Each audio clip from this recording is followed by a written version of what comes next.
Hey everybody, today we are debating whether or not the mind is material, and we're starting right now.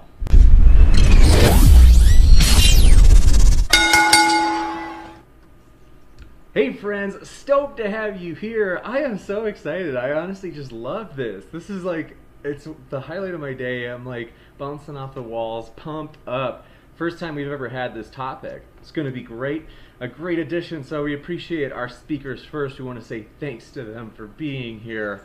And thanks for your patience if you've been waiting. We had a mix up on the start time. How embarrassing.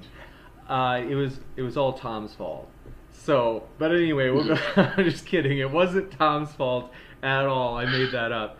My fault. I put the wrong time because I emailed them a different time, and now we're going to get started. So, thrilled to have you here. If it's your first time here, consider hitting that subscribe button as we are looking to build a diverse community with different beliefs. So, whether you're a Christian, atheist, Muslim, Jedi, or even Sith, we are glad that you are here. And feel free to hit that sub button for reminders when we're going live.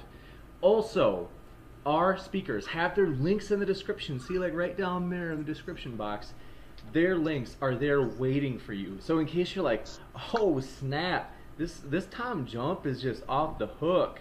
Is that what people still say? I don't know. That way you can check out his links. So want to let you know about that. And we are not going to take much time. We're going to jump right into this, baby. So, also, really glad you guys gave me feedback.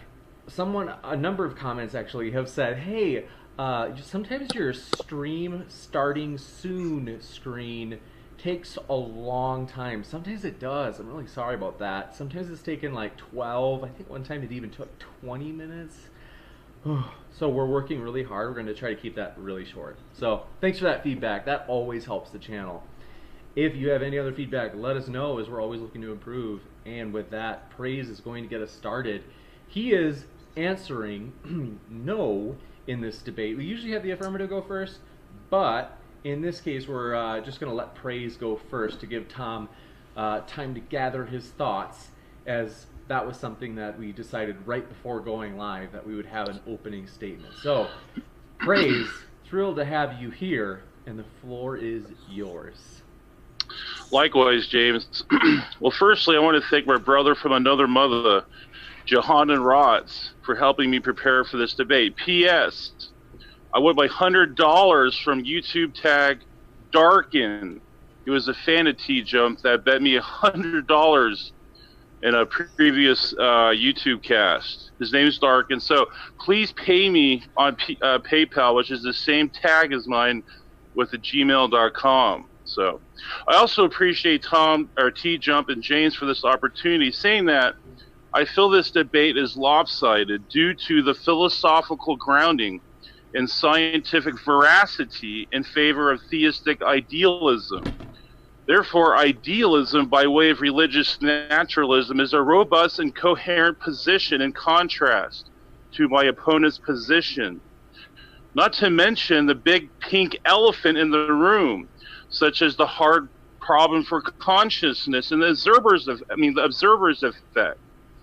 Physicalism has been empirically negated and therefore rendered obsolete, verified when Bell and Leggett's inequality was falsified by Anton Zellinger in 2007. Paper named An Experimental Test of Non-Realism. Also see New Scientist magazine, June 23, 2007, for the exhaustive negation. Prior to measurement, objects have no defined properties or location. The act of the observer defines the existence of the particle and the properties they entail. Hence, religious naturalism is more substantiated position than scientific naturalism because it provides a meta-narrative that is consistent with modern quantum physics and philosophy. There is no room for a God of the gaps objection because dogmatic naturalism has been a distant memory, has been made a distant memory of scientists. Current scientists subscribe to the Copenhagen interpretation. And at the very least, the Copenhagen interpretation, which is 42% of scientists adhere to the Copenhagen interpretation of quantum mechanics, which is inherently idealistic. And this is, I mean, you can check this poll out, and it's in Physics and Nature of Reality Conference in Austria in 2011. I'm going to end with this quote here. Why do people cling with such ferocity to a belief in a mind-independent reality? It is surely because if there is no such reality, then ultimately, as far as we could know, mind alone exists. And if mind is not a product of real matter, but rather is the creator of the illusion of matter reality, which has, in fact, despite the materialists have been known to be the case since the discovery of quantum mechanics in 1925, then a theistic view of our existence becomes the only irrational alternative to solipsism. And this is Richard Conn Henry and Stephen R. Palmquist. And with that, I end my time. You bet. Thanks so much for that phrase. We appreciate that. Now we'll give Tom just a short amount of time, roughly the same, where this is untimed. He will just give a quick introduction of his view, and then we'll jump right into the live conversation. So, with that, thanks for being here. I want to remind you, if you have a question for the question and answer, you can put @ModernDayDebate in the live chat, and then I will fish that question out, put it in a list, and we will ask that at the end of the stream for the speaker that you want to ask, or speakers. Super chats. If you do a super chat, it automatically goes to the top of the list for the Q&A, and it also allows you the option to make a comment toward one of the speakers during the question and answer that they can have a quick response to. Also, Levent Jenser, saw you subscribe. Thanks for subscribing, bud. Glad you're here. And Tom, the floor is yours. All right, so the question is the mind material or immaterial? As far as we know, the mind is definitely material because we don't know of anything that isn't material. We only know of material interactions, and there is no support that there is anything beyond material to this point. Only 5% of physicists and philosophers are idealists, so essentially there isn't really any support for it at all. It's the same amount as people who deny climate change. So it's a pretty unsupported position overall, and the reason is because it adds nothing to the scientific field. You can't use idealism, the hypothesis, to make predictions. It's completely useless. And you could just say it's an undiscovered natural thing with just new natural properties we haven't discovered yet. There's absolutely no reason to assert that there is this entirely new category which is separate from materialism in every sense when we can verify material things to such a degree that our entire world essentially is based on the science of materialism. So idealism doesn't provide any useful information. It's not a useful theory. It doesn't give us anything. It can't do anything. There aren't any good arguments for it. There are significant problems, and anything that idealism can accomplish, unknown natural phenomenon or unknown material things can accomplish. And materialism makes testable predictions. Like we can predict, like if you damage a certain part of the brain, it'll have this effect on consciousness. We can regularly see that. We can cut the brain in half and get two consciousnesses in the same brain. Is that somehow immaterial? It doesn't seem like it, since we can materially interact with the consciousness. And since we can, there have been recent studies that can show that we can predict a decision someone is going to make 7 seconds in advance of when they're going to make it just by looking at the brain. So we can just look at the material brain and know what the consciousness is going to do before the consciousness knows what it's going to do, which implies it's probably material. This, of course, is not a proof. We can't prove anything in science, but it's significantly strong evidence to conclude it's material, and we, again, have no basis to conclude that there is any immaterial anything. You bet. Thanks so much, Tom. And with that, we'll just jump right into the open conversation between the speakers. We'll do this for maybe like 45, 50 minutes. And then we'll jump into that Q&A. So, gentlemen, the floor is yours. Thanks again for being here. All right. Mind if I start, Praise? Sure. You said that naturalism had been falsified, something along those lines, and that yes. Okay, so then why are like 70% of philosophers naturalists and like 90% of physicists? Why is it that Nima Karni-Hamad quotes to saying that, like most physicists, I'm an atheist? Why is it that everyone in the scientific field is going towards naturalism, and naturalism is getting more popular, not less popular? I mean, well, I have polls that that disprove that myth. But do you have any citation that shows all these physicists adhere to what you're saying? Do you have any proof of that? Could you provide a citation of that? But then I'll give you a citation of mine as well. The same one that you just quoted, where you have the Copenhagen interpretation is 42% of physicists. Yeah. That one also shows that, which the Copenhagen interpretation, you are incorrect. It is not idealistic in any sense at all. It makes no claims of ontology. It's purely an interpretation, not a theory. But that same poll shows that there are like 40% adhere to the multiverse mini worlds, like 16% show to the pilot wave theory. Those are both completely deterministic, materialistic positions. And they make up the majority of physics, of the interpretations of physics. They make it even more than the Copenhagen interpretation. And the Copenhagen interpretation, again, isn't idealistic. So the same source that you listed shows that most physicists are materialists. Well, I mean, I completely disagree with that. And I think you can debunk that right away because of the observer's effect. And that is the main tenet of the Copenhagen theory. Can you go into that a little more? Can you explain how the observer effect refutes naturalism? Because as far as I know, the observer effect doesn't say anything about naturalism. It has no statement about consciousness or dualism or idealism at all. It does, because it shows that that the human observer is the one that's collapsing the wave function. I apologize, but no, the definition of observer in physics is purely a mechanical process that's a sensor inside the machine. It has nothing to do with personal observation. No, you can just Google definition of observer in physics. That's right. Completely wrong. Yeah, and they wrote into the problem here with the, let's see here. They give it the problem here. It's, let me find it real quick because I wrote it down. The measuring problem. It runs into the measuring problem, and so it's just what collapses that. Okay, if you're going to have that apparatus that's collapsing the wave function, well, what collapses that wave function? It just comes at an infinite regress, and that's what the wave function only collapses in the context of small particles. So there is no wave function that's collapsing in the context of things that have already collapsed. So the computers, all of the particles that are in the machines have already collapsed. They're already composed of the machine. The only collapse that's being measured is the one in the experiment. The experimenting machine itself isn't the thing doing the collapsing, or isn't collapsing. We're not measuring that. So that's not even a part of the question. So even though you can go back and say, well, you saw it, and if you didn't see it, well, then how did you know the results? Well, you can say that about everything. It doesn't indicate the observer effect indicates idealism. It doesn't at all, which is why most physicists reject it. In fact, the theory that you're talking about this is what they call the Van Neumann chain. That it's that you can if you can go with decoherence, the environment collapses the wave function. Well, even the environment itself is a wave function.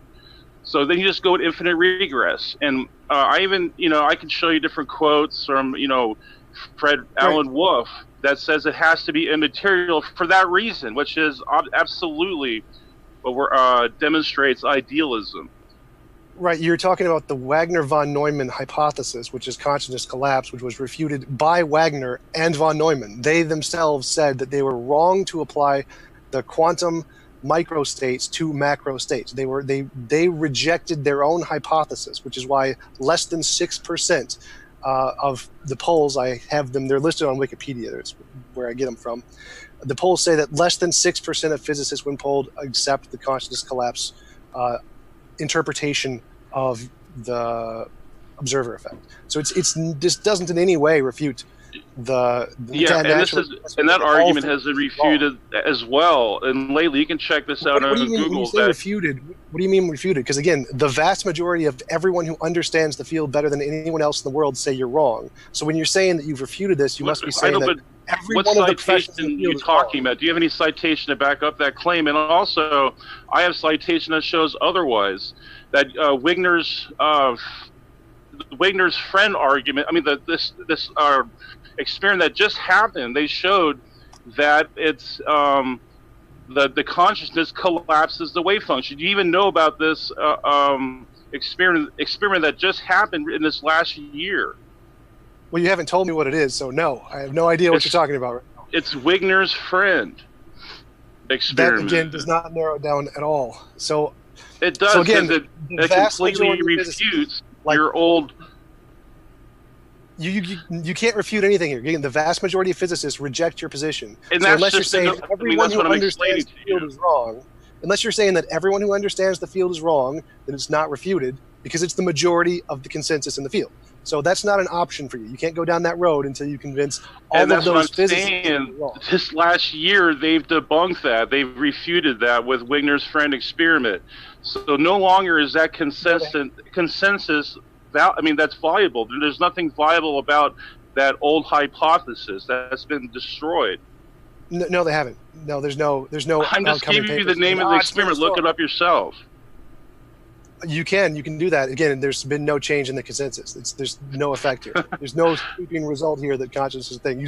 I can just say, there's been a test done last week by physicists that prove God doesn't exist. Aha, we're done. Like, no, it doesn't work that way. Yeah, but see, this is the problem. If you invoke the consensus card, firstly, consensuses are irrelevant because experimental falsification always trumps a consensus. And you can check this in MIT Technology Review. It shows that Wigner's friend experiment conducted earlier this year falsifies the previous consensus about consciousness supposedly not causing collapse. This is MIT Technology Review. It's right there. And your consensus card is irrelevant anyway because, like I said, experimental falsification always trumps a consensus. Right. If they actually did do falsifiable tests that demonstrated there was a consciousness collapse thing, then yes, that would be good evidence. It's just you're wrong. You're just factually incorrect about that. I mean, it's right. Look it up yourself. So I don't know what else to say. I've already know what you're talking about. You're going to shift the goalpost. That doesn't mean anything. You're right. That didn't happen. Okay, so that's an incorrect interpretation. Okay, if it doesn't deny reality, then. Plus, I have another poll that shows 22% of physicists believe consciousness collapses the wave function. I have the citation for that. More importantly, the poll shows that 6%. So okay, well, 22% is still a minority. So my majority still wins. But that is within the realm of scientific acceptability. Plus, more importantly, 55% actually said math indicates consciousness collapses the wave function anyway. So really, it's math 55. Causes collapse. Math is abstract. It can't do that. It's not even possible. Well, that's what quantum mechanics is. Quantum mechanics is mathematical probabilities. Did you know that? Quantum mechanics is a description of how the quantum world works. It's a description of physical things that exist in the world. The math isn't actually a part of the universe. The math is describing things that exist in the universe. No, the language of quantum mechanics is symbolic. It's just mathematical symbols representing a vector with properties. However, until a photon is actually observed by the observer, will the electron or the photon come into reality? The photon has to be operated on for it to exist.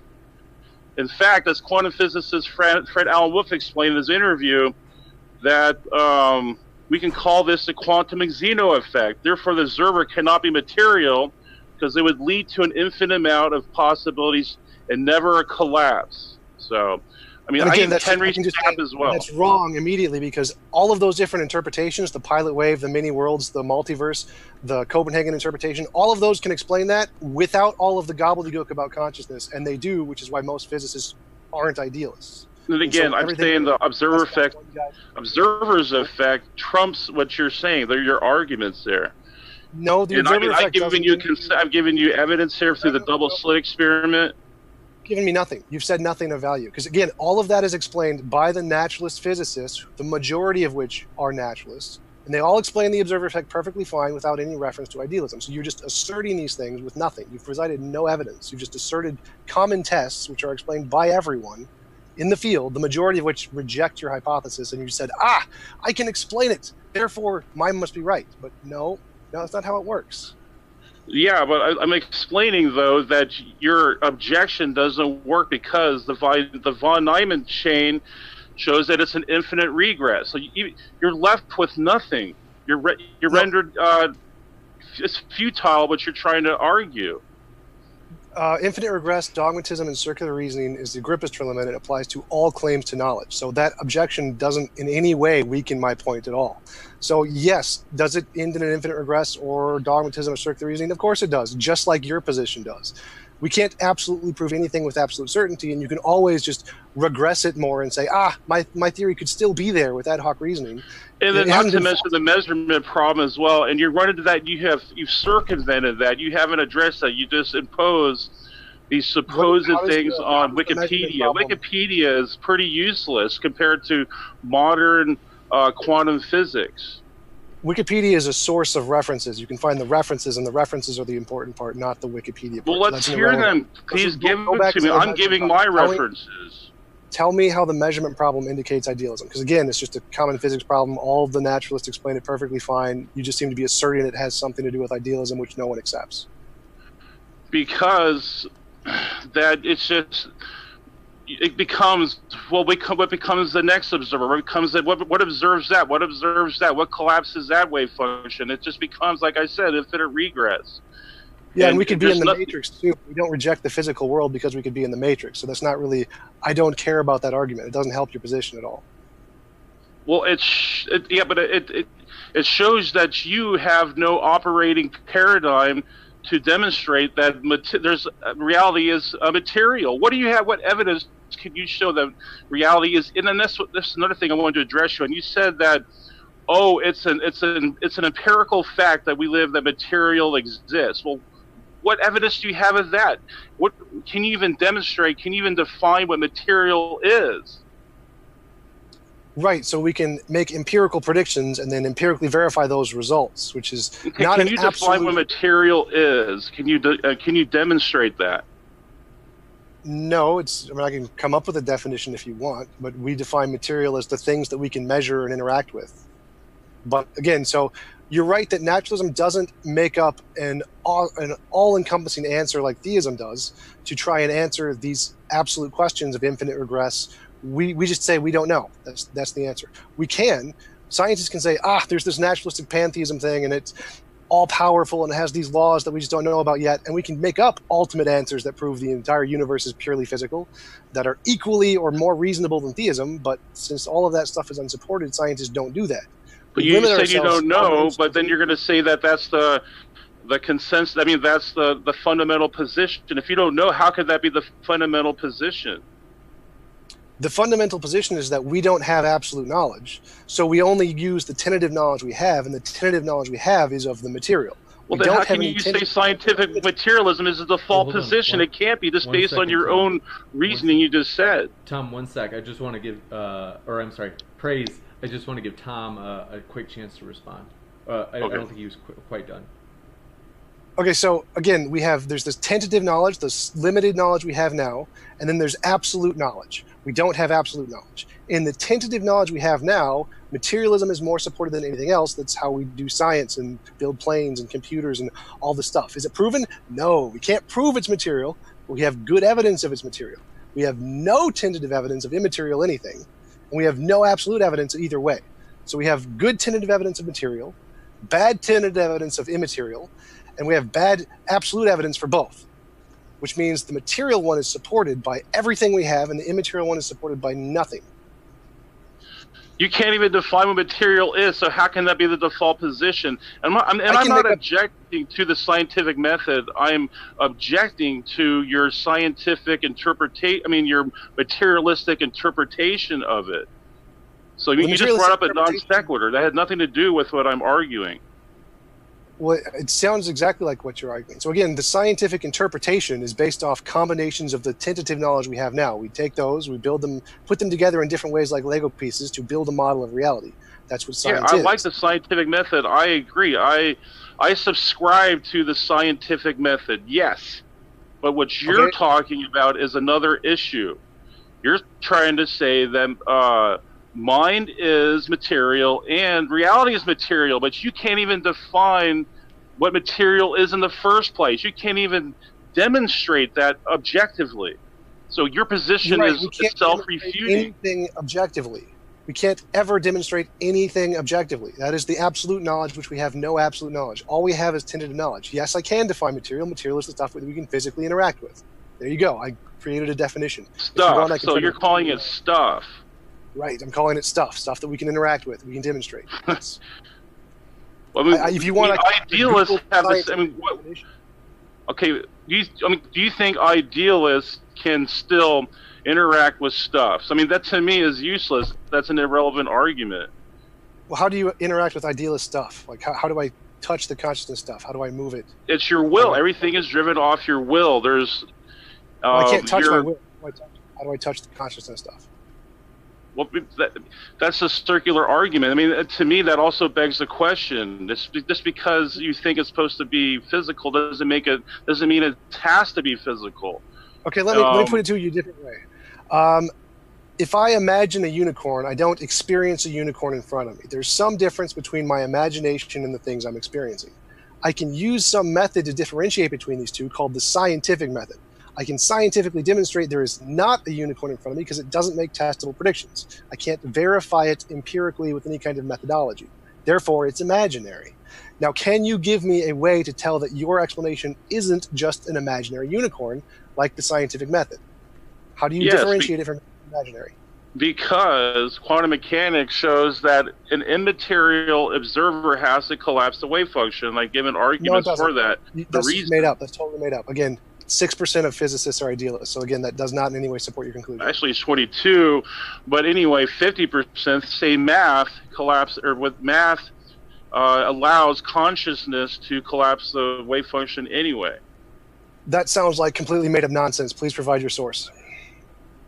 Okay, and I'm going to send it to you. What do you want me to send it to? Like let me send it to James? I don't know. I mean, it's up to you. I'll send that to you. Say it? Could you just say it? Title, link? Well, something? I mean, I gave you the convention it was at. Here, let me get it real quick.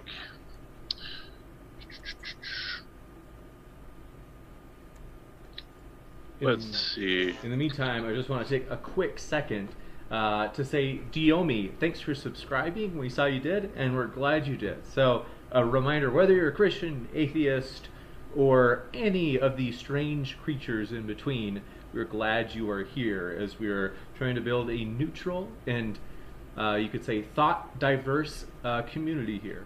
So thanks for letting me cut in, guys. It's cool. Yeah, it was, gosh, I can't believe I'm trying to fumble this right here. Just give me, I mean, I can't find it right now, but I'll send it to you after because it was in my opening. So yeah, I'm sure if I take 5 seconds to look at it, I'm going to show it doesn't in any way indicate the conclusion that you're asserting. It's probably going to be pretty simple to demonstrate that, and I'd be happy to do it. And I can send it to James can put it in the description or something. So again, all the things you're claiming, the vast majority of physicists, even if I grant you're 22% of physicists, that means that 78% say it doesn't. So again, the vast majority of people who understand the topic are saying that you're wrong, and you're making these sweeping statements like, oh, well, naturalism has been falsified, yet 80% of physicists are naturalists for some reason. Makes perfect sense. Like, no, you don't get to say that. And how do you come to that conclusion just because 22% say that consciousness collapses the wave function? I mean, that doesn't mean automatically that non-consciousness does. I think that's a false dichotomy. And who knows how the poles are... I mean, who knows how the polls are, even how they question the polls. So I'm saying, like, you made that into a false dichotomy there. I mean, people can say, I mean, I don't know. I mean, it could be anything that could cause the wave function. There's many worlds. There could be. So as far as I know, it's either different consciousness or not consciousness. I think those are the two options. I don't know how you get it. I mean, direct. I mean, it could be direct. It could be even dualism. They can think maybe a dualistic interpretation. I don't know. I'm saying you please provide. That would all be in the consciousness. So it's still consciousness or not consciousness. Those are still the only two options. I don't know how the polls. So I'm saying if you don't know how the polls were questioned, then you have no right to say that the other 80% are non-idealists or believe that the mind collapses wave functions. So you have no credibility to say that because you don't even know the questions of the poll. which is why I asked you to provide it. So I mean, I'm No, just going off. that is a completely different poll. I'm talking about another poll. So provide that poll too. So what I'm trying to find right now, I had my opening. So I mean, you could rewind at the beginning of the show. I can't rewind on a live stream. I don't have that option. I mean, well, after you can. So I have other evidences soon. I'm going to try to find that during this time, during this debate. What evidence? Go for it. Okay, brain plasticity. Neuroplasticity. Yes. You know I blame plasticity. Neuroplasticity. See, okay. I'll explain that there are several conclusive studies providing empirical evidence for brain plasticity. For example, consciousness has the ability to change the structure of the brain. Frontier Psychology, June 10, 2013. If the brain and consciousness were part of the same infrastructure, then changing how we think would not affect the structure of the brain. Hence, another compelling evidence the mind is immaterial. No, that's like dominoes. They're saying if you have a row of dominoes and the first domino hits the second domino, then the second domino will affect the third domino. So the fact that our consciousness is a result of physical processes, and then our consciousnse can affect other physical processes, there's no contradiction there with naturalism. Like what you just said makes no sense. No, it does make sense. It's because your worldview is circular. You're trying to interpret from your worldview. But what it's saying is that that has to be immaterial because it changes the structure of the brain. So I mean, why? There's nothing in the brain that would necessitate a physical change because it's already physical in the first place. So it has to be outside. No, of the it's brain. Again like dominoes. You can have some physical effect that affects consciousness, which then consciousness goes back and affects the physical thing. So no, because it would be part of the infrastructure if that was the case. Right, like I can say my hands can affect my face when I face palm. Like yeah, it can. There's three things there. There's my brain causing the signal to go to my hand, and then the hand coming back and hitting my face. So consciousness is just like the hand; it's a physical thing. There's no contradiction there. But that's not. It's not a chemical thing, though. It's by changing how we think can change the structure of the brain. Right, because how we think is physical. You just presented there. Hands can hit face. Physical processes in the brain. All of that's physical. No contradiction there. But how do you know that changes the infrastructure of the brain? I'm saying, I mean, you're just trying to like shift the goalposts again. I can take an electrode, I can stick it in my brain and change the structure of my brain with the electrode. The consciousness is a physical process like the electrode, this electrical biochemical process in the brain, which causes the brain to change like an electrode. It's a physical thing. I don't see how you're even coming to that conclusion. It makes no sense. That would not make the brain plastic, though. That makes no. If you're just, it's a circular argument. It's begging the question again. Something outside the brain has to make the infrastructure or the structure of the brain to change. And just putting an electrode up there does not change the infrastructure. I mean, do you have any evidence of that? That's just another assumption or claim. Please provide citation for that. All of neurology. Neuroplasticity is a well-described phenomenon of a physical process in the brain. We have this well explained. Again, most neurologists are naturalist physicalists, so your position is just completely contrary to the consensus of everyone who understands the field. But that's irrelevant to science, though. I don't care what their beliefs are. I mean, most of these atheists, they might hate God, so why would I care what they believe? I mean, show me scientific evidence that what you're claiming. All science. Everything in science is naturalistic. What? Everything just give me some evidence. All of science. Pick a field. Google search to say any study in neurology, there's your evidence. Naturalism can make testable predictions. Idealism can't. That's the evidence. Yeah, and I don't believe that. I just think you need to provide citation for that. So every study ever done. Where? So show me anything which you're claiming has been cited in the literature. The fact that materialism can make testable predictions, and everything in neuroscience is a testable prediction made by materialism, is the evidence. So everything in the entire field is the evidence. That has nothing to do with changing the infrastructure of the brain. I'm asking you, show me how the brain is mechanistic, where it just changes itself without any consciousness. I mean, do you even believe in consciousness. I mean, what is consciousness to you anyway? Right. I think consciousness is a function of the brain. So again, every study on neuroplasticity is the evidence. Just anything. You want me to just Google PubMed? I mean, I can say the same thing. I can say every study on neuroplasticity is for idealism. Prove me wrong. I mean, I can say the same thing. Okay. That's just an assertion. Here we go. I can do that. It's very simple. Materialism can make future testable predictions and get it right. Can idealism provide evidence?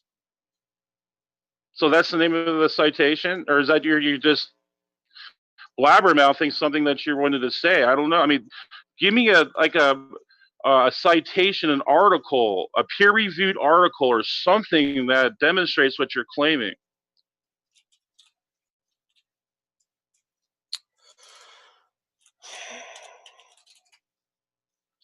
I mean, I have other evidence too. I'd like to, address that as well, and you can, like tackle that as well. There's a condition called hydrocephaly. Yeah, okay, here we go. Molecular mechanisms, neuroplasticity, and expanding. Boom, there you go. Neuroplasticity-related mechanisms underlying the antidepressant-like effects of traditional herbal medicines. Neuroplasticity-based technologies and interventions in restoring motor function in multiple sclerosis. There you go. These are all naturalistic. What does that have to do with what I said, though? I said consciousness can change the infrastructure of the brain. I didn't talk about pills or anything like that. Why? Yes, to me that's irrelevant. There's no contradiction here. So again, everything. You have to. I don't think you understand the point. I don't think you have to address what I'm saying, though. I don't think you understand the point. The point is that naturalism can make future testable predictions. Naturalism can show it's not just an imaginary thing. That's begging the question. No, it's not. That's not how begging the question works. Begging the question, you have to start with the premise, and your conclusion has to be in one of the premises. And that's what you're doing. Say that.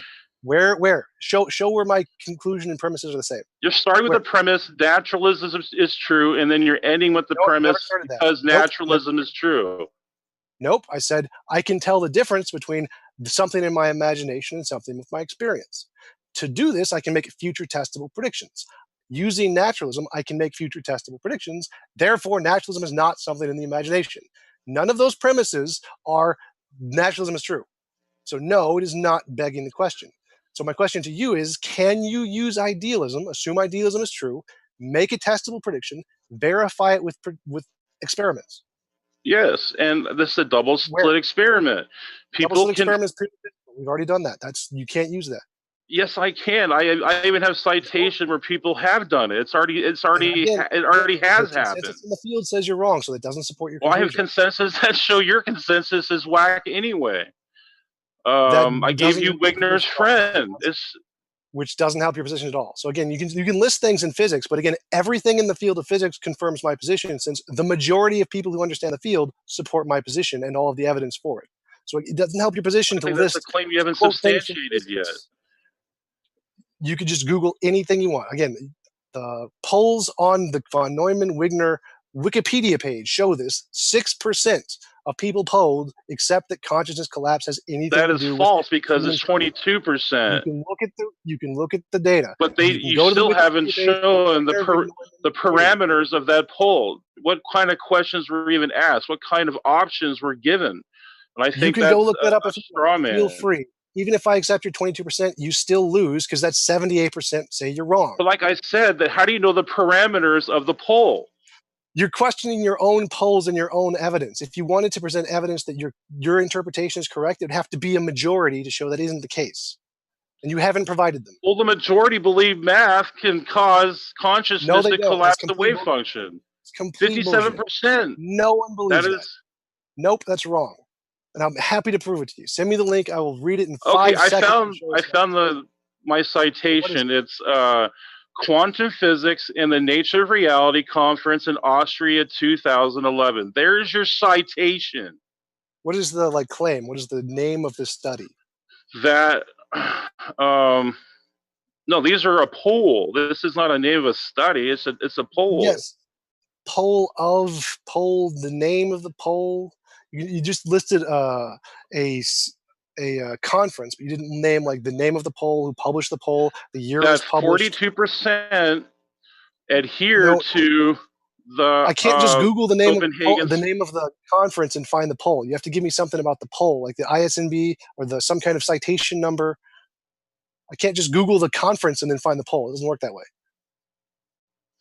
I mean, that's what they cited for the poll. So that's up to them. That's their problem. I mean, it's not my problem. So, I mean, you can just put it in Google search. I mean, you just put a Google search in there. Just put in. Who is they cited? Just put in quantum physics in the Nature Reality Conference in Austria 2011. It's that simple.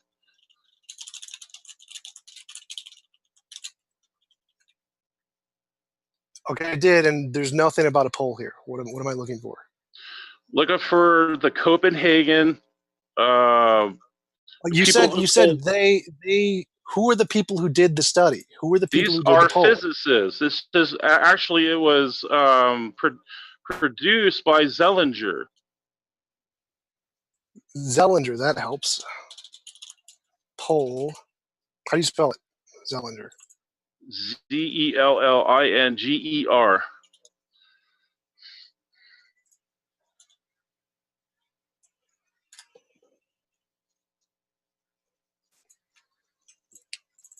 All right, I can't find anything. I've Googled the name, I've Googled the conference, I've Googled the year. There's nothing here. Well, I'm going to send to, I guess, James after this if we can't find it. But you were saying like, well, everything is material or naturalistic. Well, I'm saying right now that's been falsified. It's been debunked by Leggett's inequality, and that's been falsified. So you cannot say that there's even such a thing. It's not an option. That's not an option. You can't say it's been falsified when the majority of physicists say it hasn't been falsified. Like, no. I could care less what they think because there's science that actually debunks that. Right. I care what the actual scientists who know what they're talking about. Zellinger, 2007, debunked realism. There's no such thing as realism in science. Except vast majority of science are realists. The vast majority of physicists are realists. Who cares? Again, what if scientists are vegetarians? Who cares? That's irrelevant. Your argument is climate change is fake because of this poll that I don't understand how to read. It's not a poll. I just gave you science. I gave you a science, a scientific. Your misinterpretation of science. You're a pseudoscientist interpreting pseudoscience. Prove it. It's very simple. Look at the people who understand the field. How do they interpret it? How do the people who understand physics interpret that data? Interpret that testable prediction? Are you saying just because they're an authority that makes it true? In science, the consensus is the highest authority. Yes. That is a fallacy. That is a fallacy. No, it's not. That is an argument from authority. Yes, it is. In science, there are tens of thousands of facts. No individual knows all of the facts. And the facts are connected in a way that creates like a graph. And every person you can think of as like a point on that graph connecting the things. If you come up with a ridiculous interpretation that contradicts the vast majority of people in that field, it's going to shift how those facts align in such a way that it's going to completely change how science is perceived. So, okay, if you want to create... Okay. If you want to say that your ridiculous interpretation is the correct interpretation, you have to convince all of those people that all of their interpretation of all of those facts you don't know is incorrect because of your silly interpretation. The reason pseudoscience isn't accepted is because you can't do that. You just have a silly interpretation of the data. The majority of people who understand it, who understand the most about the facts of every part of the field, say that's ridiculous. They know more than you. They're more likely to be right. Give me 1 second. You just contradicted. Okay. I know that you have as we say, have a round in the chamber ready to go. But if we're able to move to maybe like one last concluding either argument or subcomponent of an argument. Yeah, I had another argument I'd like to bring up as well. Go ahead. Thank you. Yeah, I was bringing up a condition called hydrogencephaly, and this condition has people's brains. Both sides of their brains is missing. The whole gray matter is not even there, and these people still have cognitive function and they have consciousness. So right there, that obviously screams the brain is immaterial. There's your empirical evidence that the brain is immaterial. I mean, the mind is immaterial. Could you spell that? Hydrogen, what's it? Yes, HYDRANCEPHALY. All right, so yeah, no, that's not in any way indicative of a non-physical mind, because there's lots of things about the brain we don't understand yet. So there can be things that function in the brain without the That's measurable. the science of the gaps argument. See, I love how Right. you just switch it to No, that's science right. of the gaps when you don't have the answer, and you just contradicted yourself too. If you have no answers of what's going on, or you don't have the answers, how the hell could you say there's facts that's supporting your position? That's a self-contradiction.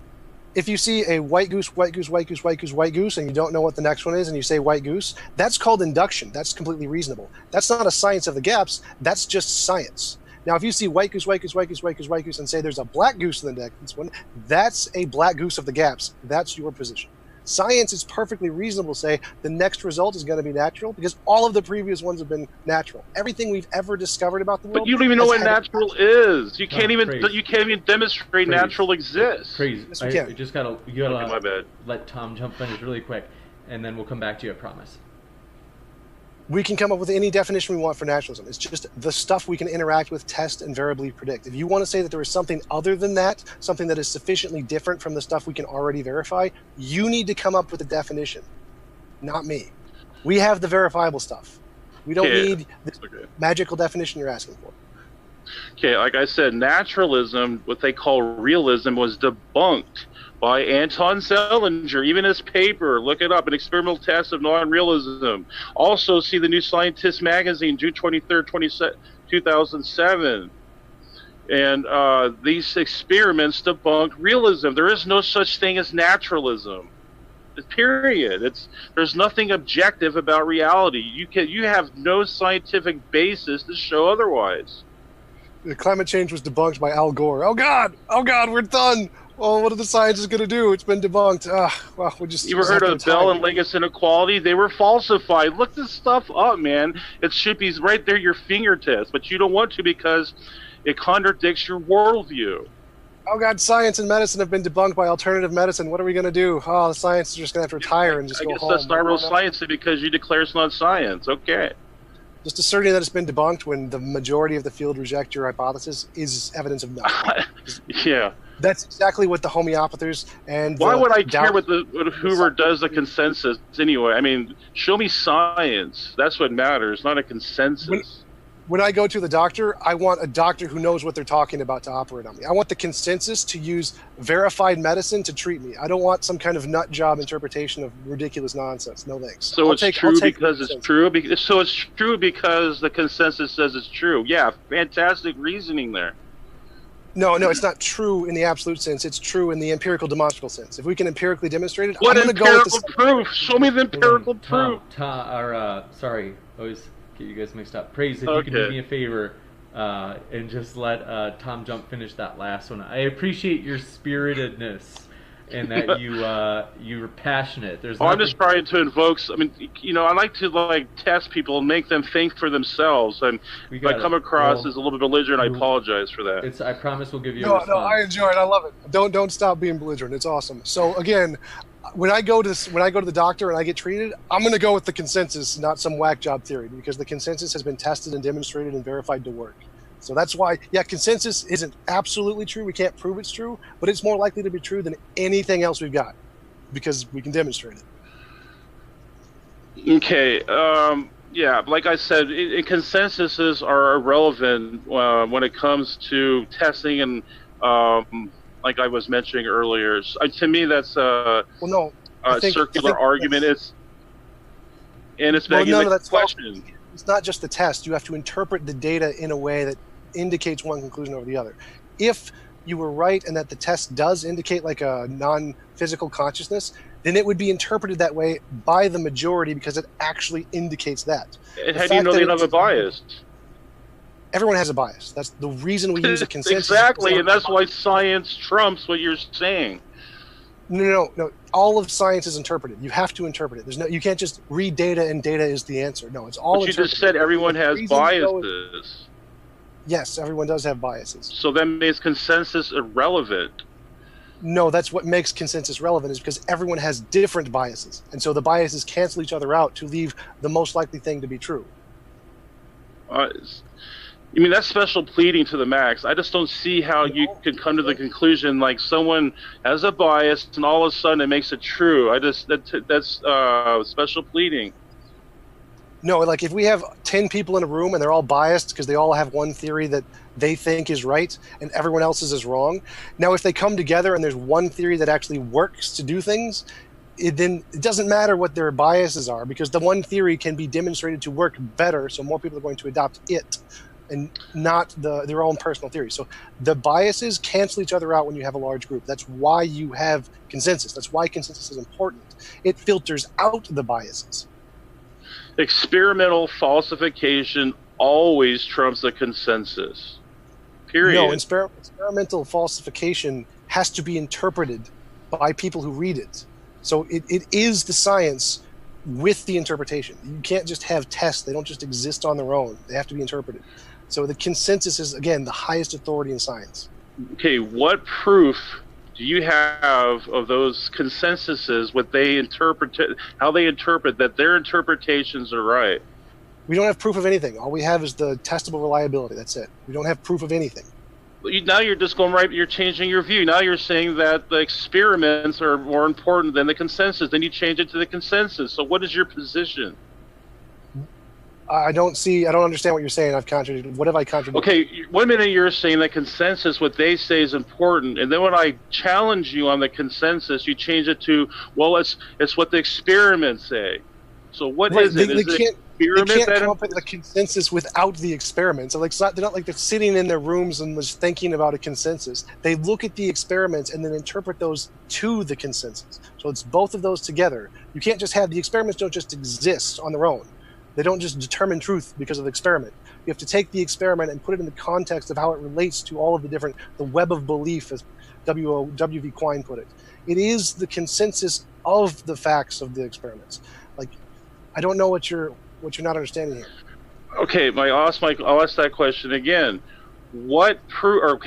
How can you demonstrate the interpretation of the consensus is right, or justified, or whatever you want to call it? How can you demonstrate that? If we can use the interpretation to make future testable predictions that are verified, that's how. Okay, do you have any evidence that there is futurable testable evidence of what you're claiming? Which of materialism, yes. Okay, can you give me some future testable hypothesis? Can you share some of those? All of science in the past is true. All of the neuroplasticity papers, all of the scientific published papers in biology, all of the ones in neurology, all of the ones in geology, all of the ones in physics, all of the ones in cosmology, astrophysics, chemistry, everything. All of that is natural things interacting, which made testable predictions about other natural things, which we then verified to verify that we have reason to believe naturalism is correct. That's circular. You're just claiming something and claiming it's true. I mean, no, I never said that. Tell me, you claimed it was circular. Which premise is the conclusion? Which premise? You're just saying, well, I say this, I say that, I say that's true because, I mean, that's true. You got to give me some type of evidence to back that up, some type of justification to back up your claim. So I'll give you the argument again. You can tell me which premise is in the conclusion and tell me how this is circular. So again, you have to demonstrate something like, so again, if I imagine a unicorn, I don't see a unicorn in front of me. There is some difference. We're not talking about unicorn. That's another non sequitur. Please, what you were saying. You said that all science is phrase. I'm trying to explain this to you as simply as possible. There is some difference between our imagination and our experience. So we have to tell of any explanation we have, is it something in our imagination or is it something that exists in the world independent of our imagination? The way we can tell whether or not something is in our imagination or is in the world as an actual real thing is, can we use it to make future testable predictions? If we can use it to make future testable predictions, that's a reason to believe it exists in the world and doesn't just exist in our head. So we can say, if naturalism is true, we can use that assumption to make predictions into the future. And if those predictions are confirmed reliably, that's a reason to accept naturalism as true. Okay, I'm asking for evidence that of what you're claiming is true.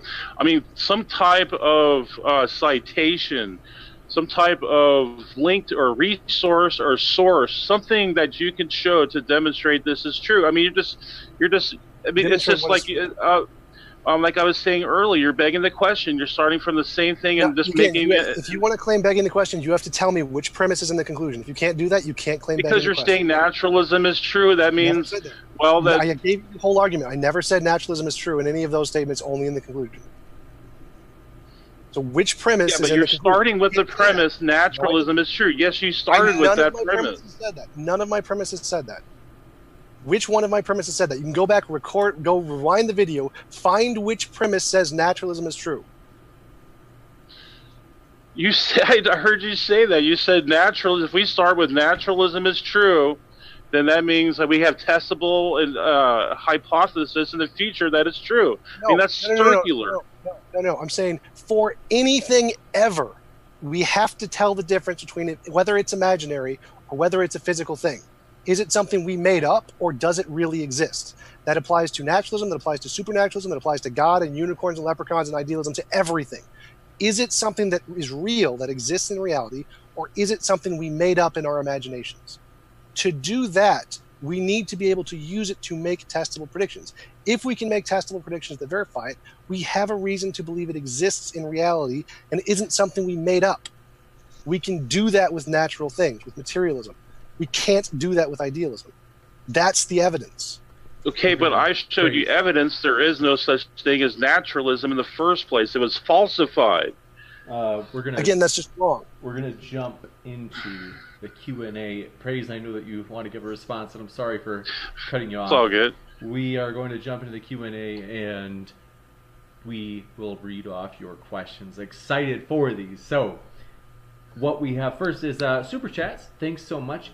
Edgar Ecure, make sure if I'm pronouncing it wrong, make sure to correct me. Thanks for your super chat. Saw it and didn't see a question attached to it. If it was just meant to be a way to support the channel, we appreciate it. If you have a question, just fire it into the live chat and we'll read that off. And yeah, so thanks for your support. And Genius Tracks, thanks so much for your super chat as well. They said, I can't rock with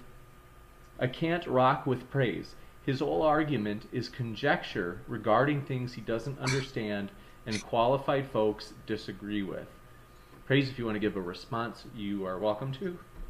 Don't have to. Yeah, I mean, to me, that he's just projecting there. I mean, what evidence does he show the contrary that I'm wrong? I mean, please show me that this stuff is empirically what he's claiming. So, I mean, I can switch it around and put the same argument back on him. Gotcha. We have another question. Thanks for that. Krag Nightwolf, appreciate your question. And they asked, is information any more true or false when you have naturally occurring chemicals in your brain or magically endowed chemicals in your brain? And if so, prove it. I think that's for Praise if I had to guess.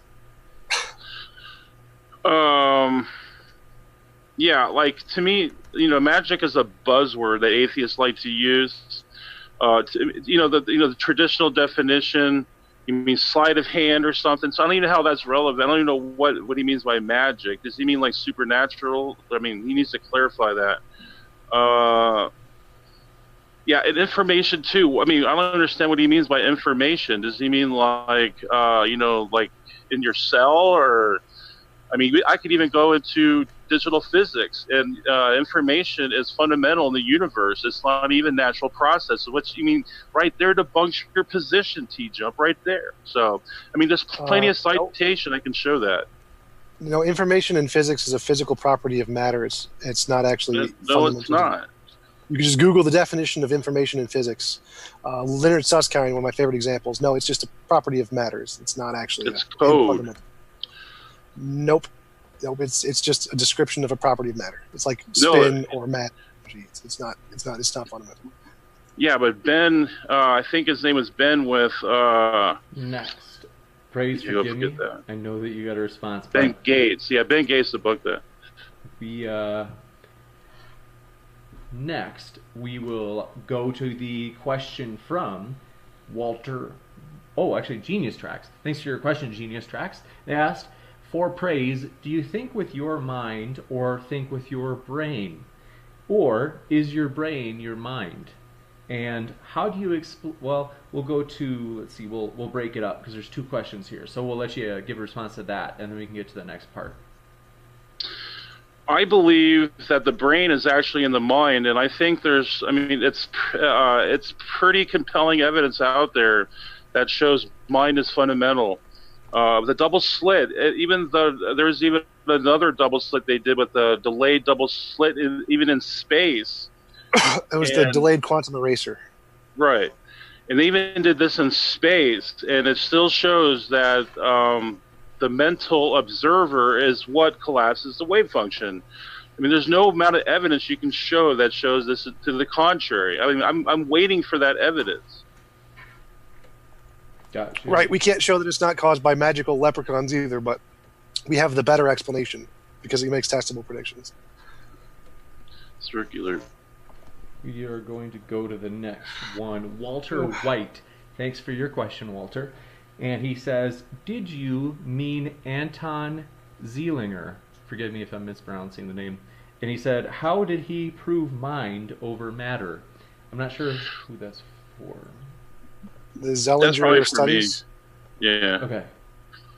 Well, yeah, Zeilinger falsified realism, and that shows that reality is not objective. That means nothing is. That means you can't say material is objective. So you can't start with the premise that material even exists because you can't even demonstrate material actually exists, and that's the point of idealism. I mean, that's pretty empirical evidence right there. Idealism is true. Sean Carroll falsified idealism because you can't show that idealism is actually a thing. You can't give a definition of it. It's just not even real. So it's been falsified by Sean Carroll. Let's see. Yeah, I like to see that. But... Next up, we appreciate your guys' passion. Oh wait, hold on, one sec. We have more questions, and I promise we're gonna read them. Just wanted to mention Steve McRae over at the Great Debate Community, which I'm about to pull up. I just wanted to plug their channel. If you love debates on these topics, want to let you know about the Great Debate Community if you haven't heard about them, as they love to host topics just like these. And also, of course, Non Sequitur Show has debates on religion and philosophy, as well as capturing Christianity. Our point is we just want to let you know where these debates are occurring, and then you can decide if you want to check them out.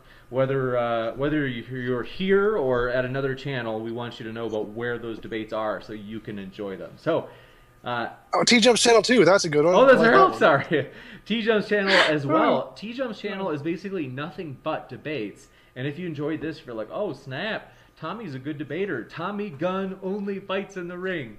You know what movie that's from? I Will Be Pumped. But yes, Tom Jump only fights in the debate ring, and you can check out his debates at the link below. You can also check out our other guest, Praise, who's also linked in the description. And with that, we'll jump back to the questions. So thanks so much. Iron Charioteer, we appreciate your question. He asks, ask Praise, split brain patients have two separate brains. One can be an atheist and another religious. Do they go to heaven, or just the half that's religious?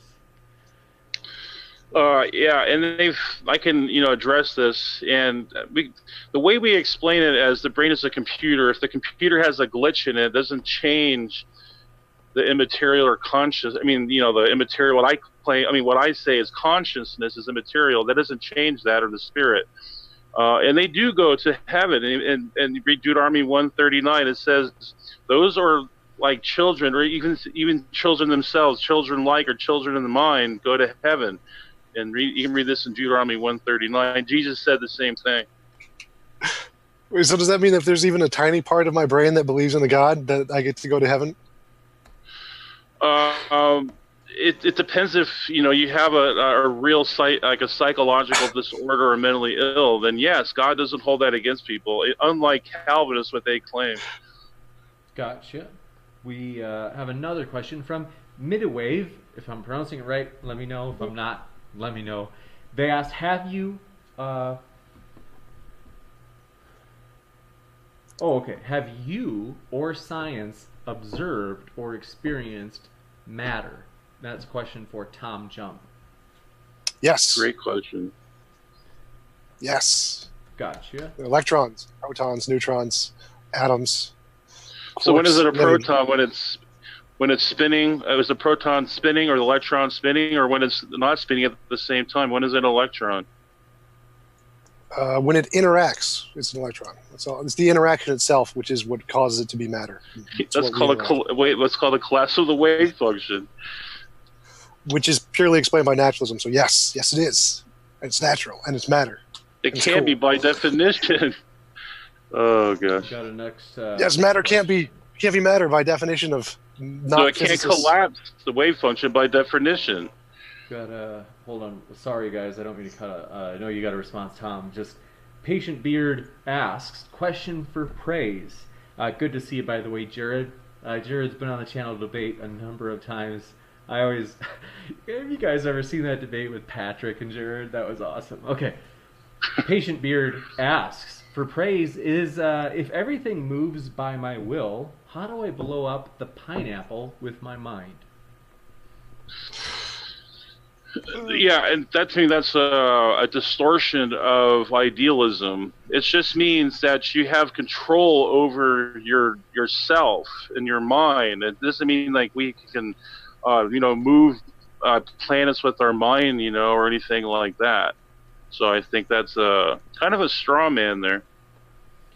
Next, Slam RN. Thanks for your question. Good to see you, Slam. They ask, for Tom, are you a strict determinist? Not exactly. Like I don't claim to know anything absolutely. So I would take the position that I'm a determinist because I don't know. There's only two possibilities as far as I can know. Either it's determined or random, and there's only different combinations of those things, and there's not really a third option that can enter into that. So as far as I'm concerned, determinism is the only explanation that we can reasonably assume or explain is there. Gotcha. Thank you very much. Next, emotionally stunted emoticon. Question for praise. Since information is always stored and processed on physical space, such as disks, hard drives, neurons, how does an immaterial mind, quote unquote, receive, store, process, and transmit information? Yeah, and that's what the brain is for. It's like a computer. God designed a fantastic instrument to process information. But the soul is within, you can say, within the brain, or in part, it could be part of inside, and it's hard to explain, but I would say that it's the brain processes information. You bet. Thanks so much. Walter White. Question for Tom. Wanted me to ask if Tom knows Roger Penrose's work, and what is his take on it. And then he said, I thought Christina Praise, it says, I think Christian Praise would like Penrose. Yes, I do love Penrose. I love his stuff. And he is not a strict materialist at all, but he's not necessarily a theist either. Okay. Yeah, I think he's a dualist. I'm not sure, but yeah, I think he thinks consciousness is its own thing, and the materialism is a different kind of thing. I believe that's his interpretation of it. But again, his position is not the majority in physics. Gotcha. You bet. And next up, Iron Charioteer asks, praise, is quantum entanglement proof for God? Absolutely. Because consciousness is a fundamental factor of entanglement. When you reduce it, like I was saying, what observes that? What observes that? It just goes to an infinite regress of observers. That's why when you have what they call the measuring device, whatever, that it just that can be collapse into a wave function. So it just becomes it has to be a non-local immaterial force that is collapsing all wave functions. Gotcha. Oh, apologize just to interrupt for a little bit. Okay. Cam Spears found the study for me of the Zellinger vapors. And it says, question 7, page 7, question 10, does an observer play a distinguished role in the wave function collapse by consciousness? And the response was 6%, exactly like what I said it was. It was not 20%. Yeah, and I responded with Wigner's friend experiment this last year, and that completely debunks that as well. This is the study you cited that he found. It's 60%, 6%. But it's really 22 though, and I'll show you the citation for that. But even that is irrelevant too because of Eugene Wigner's friend. Just look that up. The Wigner's friend experiment. Gotcha. Next up, we have from Cam himself. Cam Spears. Wigner's friend is a thought experiment, not a physical experiment. Oh God! Wow. There's nothing even such thing as a physical experiment. We have Cam Spears asking, do you think that the GHZ experiments falsify realism? Do you think that Zellinger agrees with you? Is that to me or Tom? Yeah, it's you, because I won't say anything. Okay, my guess is it's for you, Praise. I have to look into that more. I'm not really familiar with that, so I can't answer that right now. So yeah, that's my answer right now. Is I don't know. Gotcha. The answer is nope. He definitely does not. He definitely does not. We got another question from Disciple of Kairos, and thanks for that question, Jim Majors. He says, can you ask praise for one example of something being created from nothing?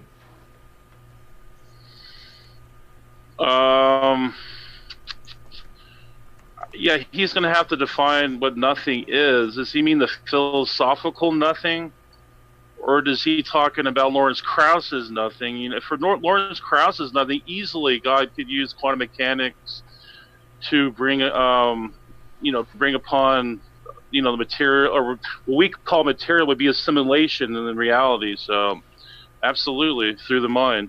Because God is the observer of all. He observes things into existence. Gotcha. Thank you, everybody, for your questions. And thank you especially to our speakers for getting in the hot seat and having this fun debate/civil discourse. I want to mention we are excited about several things. I want to quick give this a plug. We used to plug these guys a lot, and we're not sponsored or anything. If anything, we want to sponsor them. We're just kind of trying to let more people know about Be the Match. We're trying to get the word out. This is basically a bone marrow donor registry. So this is not asking for your money. They are asking for your bone marrow. And the reason is basically they take care of all of the expenses. They send you a cotton swab package in the mail, and you just take a swab of your cheek on the inside of your mouth, and you send back your cotton swabs, and they look for a match. And 1 in 430 people that send back their cotton swabs typically are asked to come donate their bone marrow. It's all expenses paid. Like, you don't pay anything. They cover it.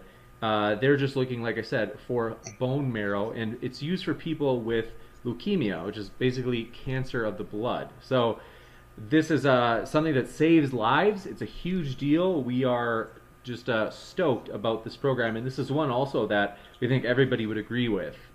Whether you're atheist, Christian, I don't think that there is anybody that would disagree with this. So we're hoping that this is something that unites everybody. And as mentioned, they do not want your money. If you want to give your money, you can, but what they're actually asking for is your bone marrow, as mentioned, that can save lives. So again, I want to say thanks to our speakers. We are thrilled to have had them here. They both have their links in the description. And yeah, we're stoked. This is, honestly, I just enjoy this so much every time I get to do it. We've got a number of debates coming up this weekend, including one of them with TJump himself. He is taking on the prodigy Gregory, who, if you haven't seen Gregory yet, he is 12 years old. I'm not joking, he's 12. He looks like he's maybe even younger than 12. And he is a real life prodigy. He is very intelligent and he is extremely well read. So I think he and Tom will be a worthy matchup, be a tough one. Also, we are hosting a number of other debates this weekend. That's just one I wanted to mention since Tom happens to be here. So we appreciate, again, our speakers being here. We owe them. And, go ahead. I got Capturing Christianity tomorrow. Oh, that's awesome. Go ahead. What was the topic? What is the correct epistemology for religion with Dr. Trent Dougherty? Oh, yeah. Okay, yeah. I think that's radical. Definitely check that out. I've heard of Trent, or I've met Trent. So I think that'll be a really interesting debate. And yeah, Edgar Ekurer. Saw you just subscribed. Thanks for subscribing. We're glad to have you with us. If there's anybody that subscribed during the stream and I didn't see it, sometimes it doesn't show on the screen. Forgive me for missing you, but we want to let you know we're thankful to have you here. As mentioned, we're shooting for a platform of free speech where everybody feels treated well by the channel, and that's regardless of what view they come from. We are just want to mention too, this is a really exciting one. It's hopefully the stream doesn't explode. G-Man will be debating someone who identifies as Black Hebrew Israelite next week. So that is going to be a controversial one. It's going to be like, oh my! So it's going to be interesting to say the least. They are passionate. So, James, you mind if I give a closing? Do we have time for that, or? See, as long as Tom's allowed as well, would you guys like a quick summary if you want to wrap up to draw together the threads from the debate? Yeah, sure. You bet. Can we go first, or don't matter to me? You okay. Bet. In closing, I'm giving more than sufficient evidence the mind is immaterial, verified by empirical science. Furthermore, Occam's razor validates theistic idealism as the parsimonious and coherent position to have, therefore negating a God of the gaps argument. Scientific materialism just begs the question, is circular and is special pleading. That's all I have to say. And thank you. Yeah, I think his closing speaks for itself. I'm good. We appreciate everybody being here, and as mentioned, both links are in the description. So with that, I want to say just one more time, thanks for being here. Thanks for everybody's question. We were also excited. I just got one really quick little announcement in addition. We're in the process of where we will upgrade our hardware due to a generous donation of hardware, and then we're using super chats to basically have somebody put in a new, hard drive. We're basically going to have an improved stream where our picture will be better than it used to be, because once we get the hard drive on this new computer switched out, we will be moving to that computer, which has got a little bit more horsepower. So anyway, stoked about that. Thank you guys so much for your support. This channel truly is like your channel. It's an abstract entity that is the result of everybody's contributions and ideas. So we really appreciate that, and keep sifting out the reasonable from the unreasonable. Take care, everybody.